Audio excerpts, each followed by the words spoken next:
Las 8:14 nos trasladamos hasta España. Allá está radicado el conmutado periodista oriundo de la ciudad de Ipiales, Héctor Díaz Romero, quien le está haciendo seguimiento al caso de los Romero. El poder de los Romeros en el departamento de Nariño, pero especialmente la situación que involucra al exgobernador Camilo Romero, un mal gobernador que se aprovechó junto a la familia del departamento de Nariño y ahora está, mientras el país se debate en marchas, en circunstancias difíciles, haciendo política, otro le llama politiquería. Héctor Díaz, para su libro que está preparando, ¿qué tenemos de nuevo en torno a la audiencia que se supone tuvo que realizarse ayer? Eso estaba programado realizarse ayer. ¿Se llevó a cabo o no? Buenos días aquí en Colombia, buenas tardes en España. Buenas tardes, Francisco, a usted y a los oyentes. El libro tiene que ver con la corrupción administrativa de los últimos 30 años en el departamento de Nariño. Me ha llamado la atención el caso de los Romeros, papá e hijo, porque es un caso emblemático y es coyuntural, está en este momento. Ayer, luego de 4 sesiones, ha finalizado la etapa preparatoria del juicio que se viene adelantando en la Corte Suprema de Justicia contra Camilo Romero Galeano, el gobernador de Nariño, de su secretario de Hacienda, Mario Fernando Benavides, por el escándalo de los licores. Para quienes no están familiarizados con los términos jurídicos, es importante señalar que el juicio como tal ya empezó y que lo que acaba de terminar es la fase preparatoria, durante la cual tanto la Fiscalía como la Defensa presentan y sustentan las pruebas, tanto documentales como testimoniales, ante el juez, es decir, en este caso, ante la Sala Especial de Juzgamiento de la Corte Suprema de Justicia, con las cuales las partes intervinientes actuarán en las 2 siguientes etapas hasta llegar a un fallo condenatorio o absolutorio por parte de la Corte. Con este propósito, la Fiscalía presentó el inventario de las pruebas con las que acusa a Romero Galeano y a Benavides Jiménez. Por una parte, presentó pruebas documentales o documentos obtenidos de los computadores y oficinas de la gobernación. Se ha presentado por parte de la Fiscalía actas y otros documentos elaborados para la adjudicación del contrato de venta de licores y otros documentos legales que, según los investigadores, confirman plenamente la teoría del caso contra Camilo Romero Galeano.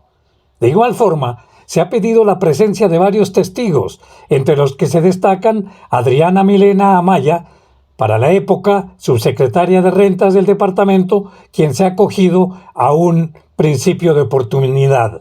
Igualmente, declarará en favor de los argumentos de la Fiscalía el primo hermano de Romero Galeano, Andrés Felipe Arango Romero, quien también decidió colaborar con la justicia. Es importante resaltar que la esposa de Arango Romero, el primo de Camilo, Angélica Cruzdager, actuaba para el momento en que se desarrollaron los hechos como secretaria privada del gobernador. ¿Pero qué ha dicho Romero Galeano ayer en la Sala Especial de la Corte Suprema? Pese a que, por un lado, ha admitido que hubo anomalías en la adjudicación del contrato y de eso señala como responsables a terceros, como él los denominó, como a su primo Andrés Felipe, Camilo Romero insiste en una especie de complot que primero llamó persecución política, luego dijo ser víctima del sicariato judicial montado en la Fiscalía por Néstor Humberto Martínez y ahora dice que simplemente es realidad política a secas.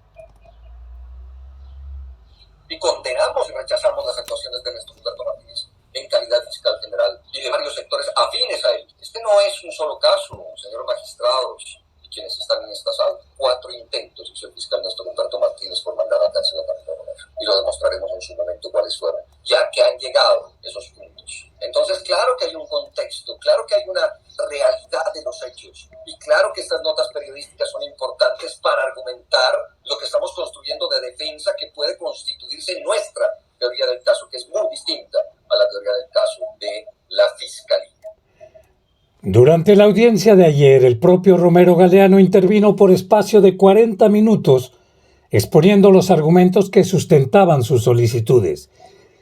Su defensor, Gerardo Barbosa, no pudo participar por un problema de conexión porque estaba fuera del país en los Estados Unidos.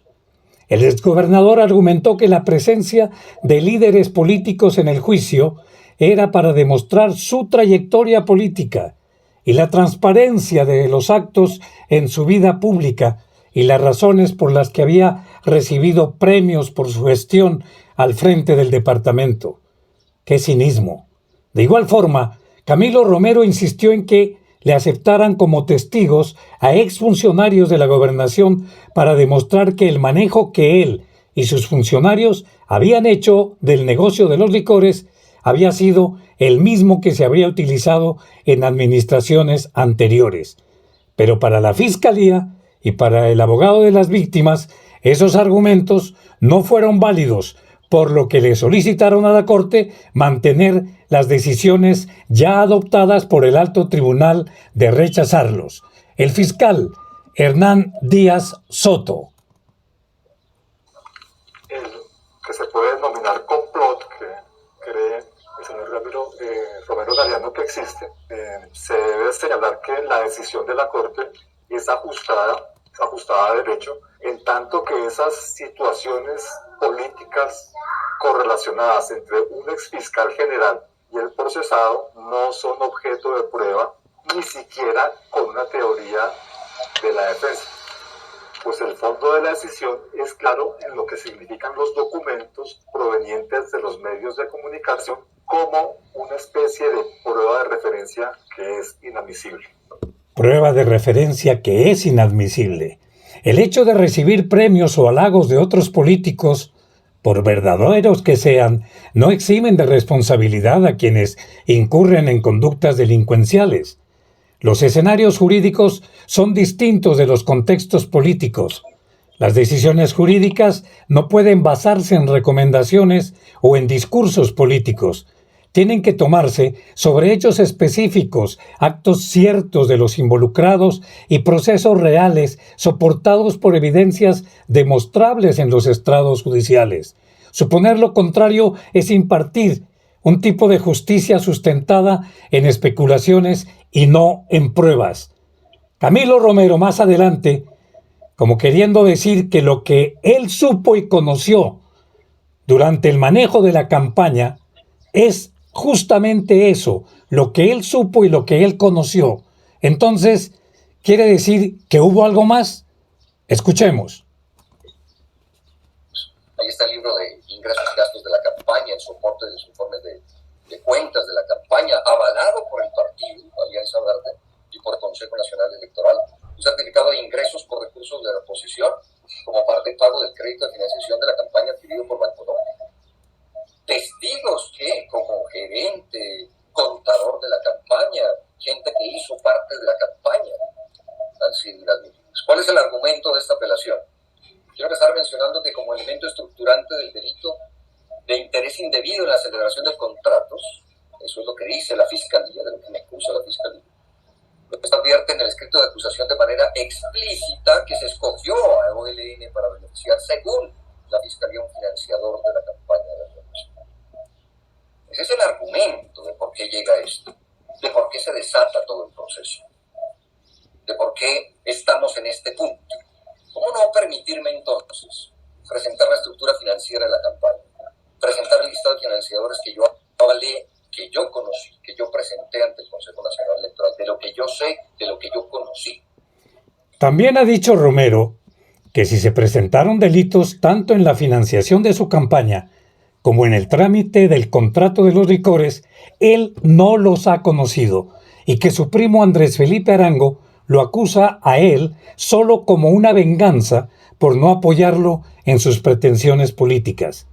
La legalización legal de la campaña a la gobernación no es objeto de prueba y no es cierto que sea parte estructurante de uno de los delitos que se le imputa tanto a Romero Galeano como a Benavides Jiménez. Esto lo dijo ayer el fiscal Hernán Díaz Soto.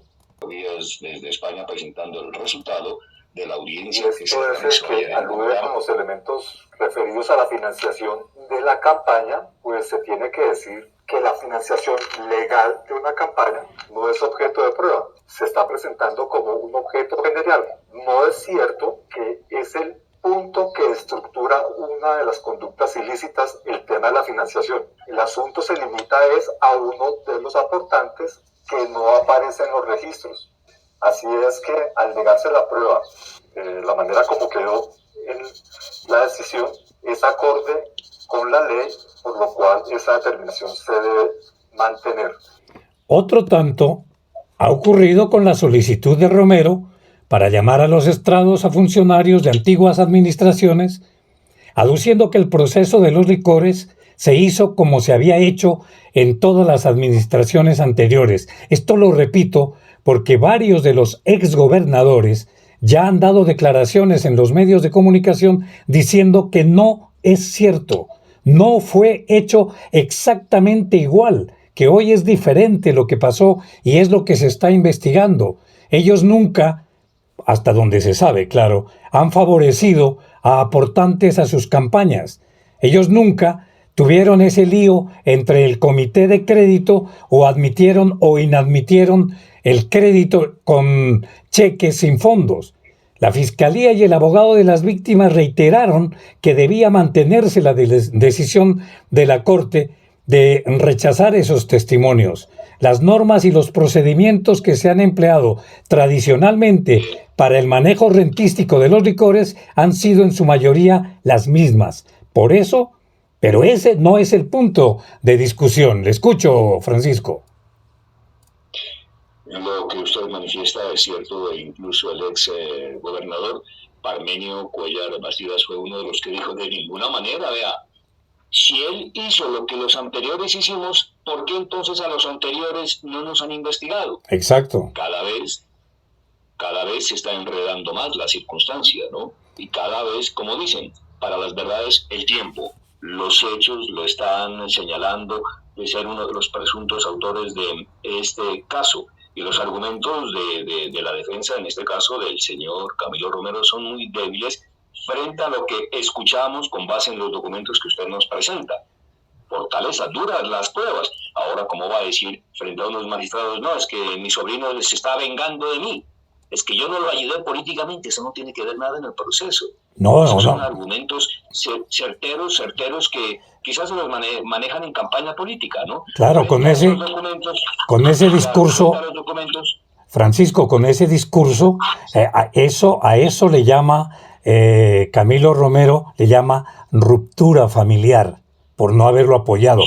Tengo el audio sobre lo que dice y cómo responsabiliza a su propio primo. Escuchemos. Señor, participación real de estos imputados que han aceptado. Por eso está en el principio de oportunidad. ¿Por qué está un primo hermano en un principio de oportunidad? Por una ruptura familiar.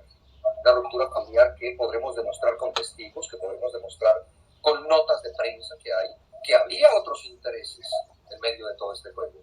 Que hoy la persona que está en principio de oportunidad por la Fiscalía tenía una aspiración política, tenía una aspiración al Senado de la República, situación pues que, como se mostrará, no se concretó debido a una negativa de mi parte de acompañar un proceso como esos. No estuve de acuerdo en eso, no se pudo dar eso. Esto es lo que generó tensiones que llevaron finalmente a una ruptura. La persona, digo, que hoy tiene la Fiscalía en principio de oportunidad.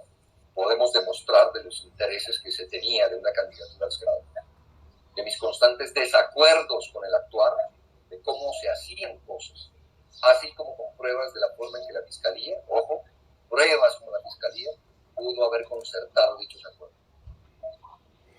Romero y Benavides han dicho que van a demostrar que el proceso fue igual a todas las anteriores administraciones, pero lo cierto es que la Fiscalía pretende demostrar que si bien se aplicó la misma ordenanza en el mismo proceso adjudicado en la administración de Romero, se presentaron hechos delictivos como la falsedad en documentos, ya lo habíamos dicho, la falta de publicación del proceso, la manipulación de los tiempos, la firma del contrato con una empresa que no cumplía con los requisitos establecidos por ellos mismos, la aceptación de un cheque sin fondos, la manipulación de tutelas, actos delictivos que no se presentaron en administraciones anteriores. Eso es claro. Usted ha tenido a Parmenio Cuéllar, seguramente a otros invitados, y han demostrado que eso no es así.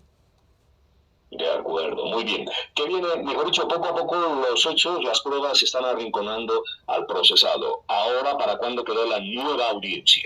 No, de aquí ya sigue este juicio contra Romero y Benavides. Los abogados de la defensa, como los propios acusados, han solicitado los recursos de reposición y subsidiariamente los de apelación para ser escuchados en sus argumentos y por lo tanto se tome la decisión definitiva sobre las pruebas solicitadas.